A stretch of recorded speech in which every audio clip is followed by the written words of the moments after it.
So, what are the objectives of an accounting profession? Like, why do accounting profession work the way they do? Firstly, their main objective is to work with the highest standard of professionalism. It's very important that you maintain high standards of professionalism while you're working, because only then you'll get job. If you're not working with high professionalism or with high standards, definitely you will not be getting any job from your client. You need to attain the highest levels of performance, like to maintain the quality of the work that you're delivering have to be on the highest quality every single time.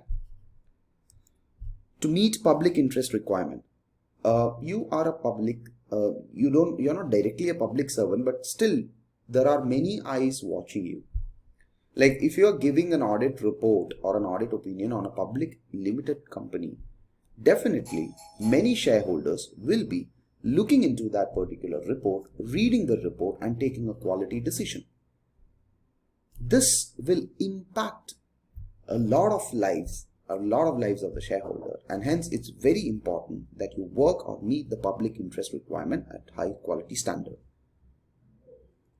Now to carry on with these objectives of the accounting profession, which is like working with highest standard, giving highest level of performance and meeting the public interest requirement, there are certain basic needs, 4 basic needs in fact an accountant needs to fulfill these objectives. And the 4 basic needs are: one is credibility, second is professionalism, third is quality of services, and fourth is confidence. So credibility of information and information systems provided by the professional accountant, like this, the information have to be credible source, like it has to come from a source which is trustworthy. Professionalism is individuals should be clearly identified by the clients, employers and other interested parties as professional persons in the accounting field. Now what makes us professional? The way we talk, the way we carry on, the way we discuss things, the way we, even though we are unhappy, we cannot yell at the client. Even though we are frustrated, we cannot show that to the client, or we cannot show that to our employers, etc. There were instances where I was working in EY, and there were like a few people who were my colleagues. The moment we talk to them, you just get negative, we get negative presence. Like they just shout and yell, and always when they talk, they just shout loudly, talk loudly. That shows their professionalism. It's not a professional attitude. It's very important that all throughout your life you maintain professionalism, even though you are not feeling well, or you're unhappy with your subordinate or your superior. You need to maintain professionalism in your behavior. The third is quality of services. The professional accountant are considered as experts. So the moment they are considered as an expert, the service that you provide will be expected to be of highest quality. And fourth one is confidence, given by a framework of professional ethics which governs the provision of services. So confidence comes along with the ethics that we maintain, like what are the services, how we are governed, and what are the provision of the services is how the confidence will come about. And we already discussed what is public interest. Public interest is a collective well-being of the community of people and institutions the professional accountant serves.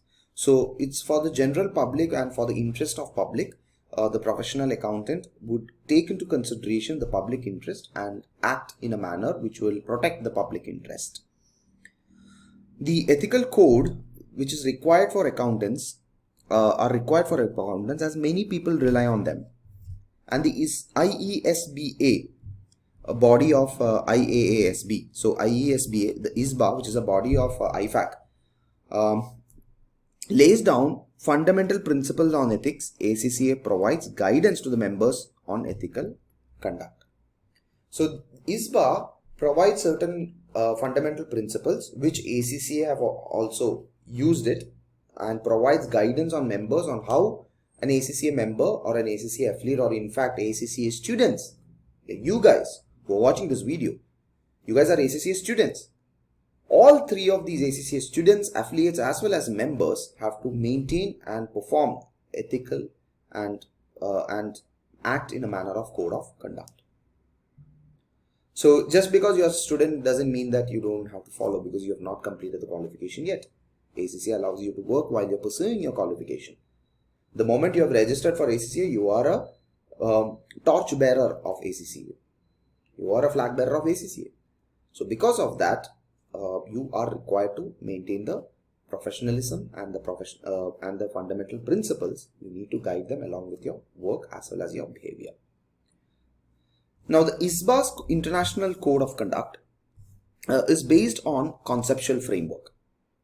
Now, this is based on a conceptual framework, and it requires an application material on various topics. So, what IESBA's International Code gives is, it gives requirements and application on various topics which will help the accountants to apply these conceptual framework to those topics. So, firstly, it talks about complying with the code, fundamental principle and conceptual framework. Like how as an accountant should comply with the code and fundamental principle and conceptual framework.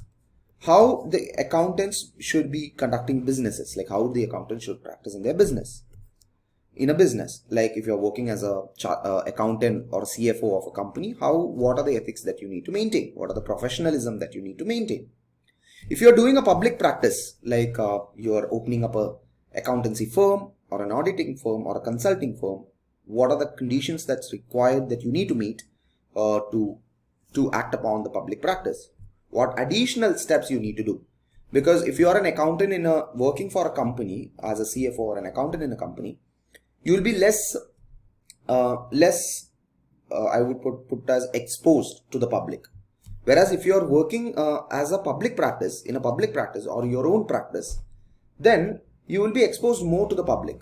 Like you will be preparing reports to the companies which are where the investors are investing in in the company that you have audited, etc. International independent standards, like international independent standards are the independent standards that is given by the IESBA, which requires that ACCA students and members and who are working for a specific client have to maintain some independence. What are the independent standards? How these independent standards are being drafted, and what are the things, we'll discuss that later. And what threats actually affect these independence, we will learn or discuss it later. And next, what we're going to learn is the fundamental principles, what the IESBA code says, as well as per the ACCA guidance, what do they talk about, the fundamental principles. What are the threats? We discussed what are threats, but categorically speaking, we discussed what is the definition of a threat or understood how a threat could occur through a simple example. But for an accountant, for a professional accountant, what are the threats that he could incur while conducting his business or while conducting his profession? We will learn that, and as per the conceptual framework, how the accountant should tackle these threats, how she should identify the threats, and how he will evaluate these threats and provide necessary responses is what we're going to learn in this chapter, and we need to learn to apply them in an answer as well.